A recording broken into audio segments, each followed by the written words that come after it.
Fever's post after ninth loss fuels Caitlin Clark debate. Fever's post after ninth loss fuels Caitlin Clark debate. Originally appeared on Athlon Sports.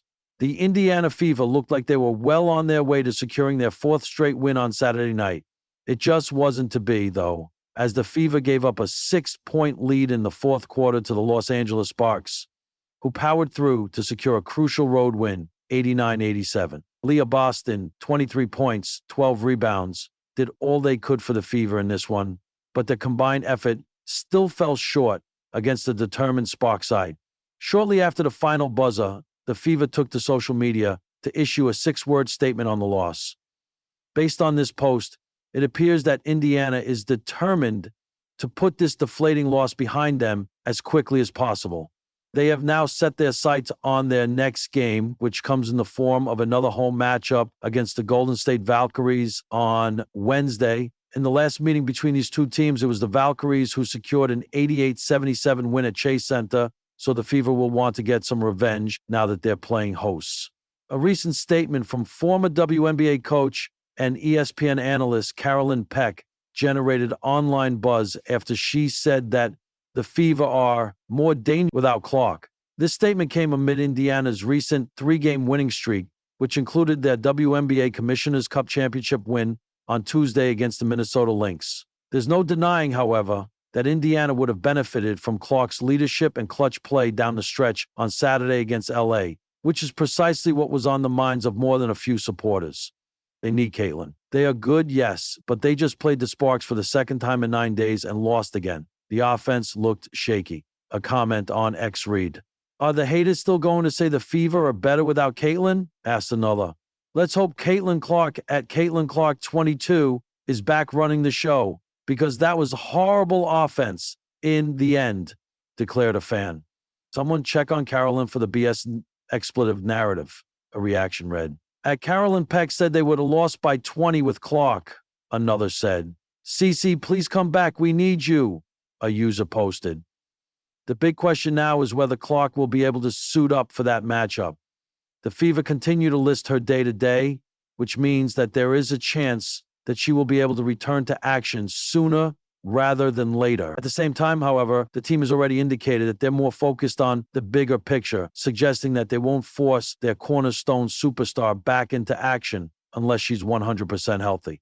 The Indiana Fever's 9th loss of the season wasn't a blowout. It wasn't a buzzer-beater heartbreaker. It was just another bruising, grinding game where flashes of brilliance were dimmed by stretches of inconsistency. But what lit the match that night wasn't the loss. It was a post.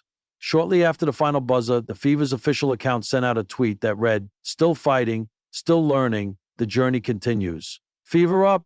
Attached was a photo of Caitlin Clark, hands on her knees, sweat dripping, eyes steely with frustration and resolve. 3 sentences, 1 photo. And the WNBA world ignited. The post was meant to be motivational. At least that's what the social media team likely intended. A signal that the team wasn't giving up, that the road to greatness was under construction, and that their young core, led by rookie sensation Caitlin Clark, was still very much in progress. But the internet doesn't wait, and it certainly doesn't interpret anything quietly anymore. Within minutes, the replies flooded in. Why is it always about Caitlin when they lose? She's getting way too much spotlight. This is a team game.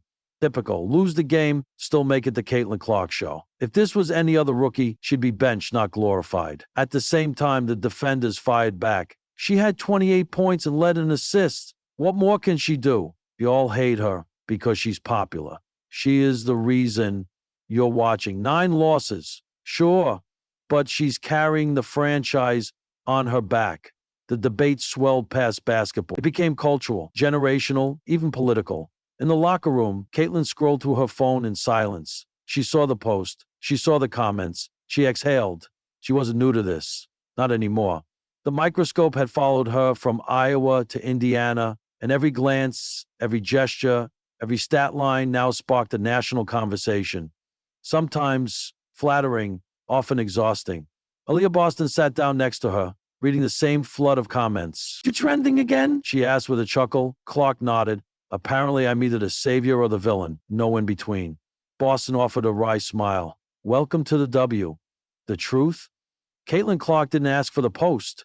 She didn't ask to be the face of every win or every loss. What she did ask for was accountability. After the game, she met the media. No dodging, no sugarcoating. We didn't get it done tonight, she said. And yeah, I had a good stat line, but I missed defensive assignments. I turned the ball over when it mattered. We all have to be better, myself included. But that quote didn't go viral. The image of her looking like a warrior on the court, that did.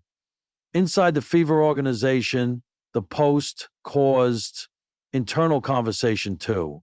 The marketing team met the next morning to review engagement. It was through the roof, but the sentiment deeply split. I don't think people are mad at Caitlin, one digital media strategist said. They're mad at what she represents right now. Attention, pressure, change. The old visits the new. Head coach Christy Side stepped into the room mid-meeting. She doesn't want the crown y'all keep trying to glue on her head, Side said bluntly. She just wants to play ball and win. Let the team breathe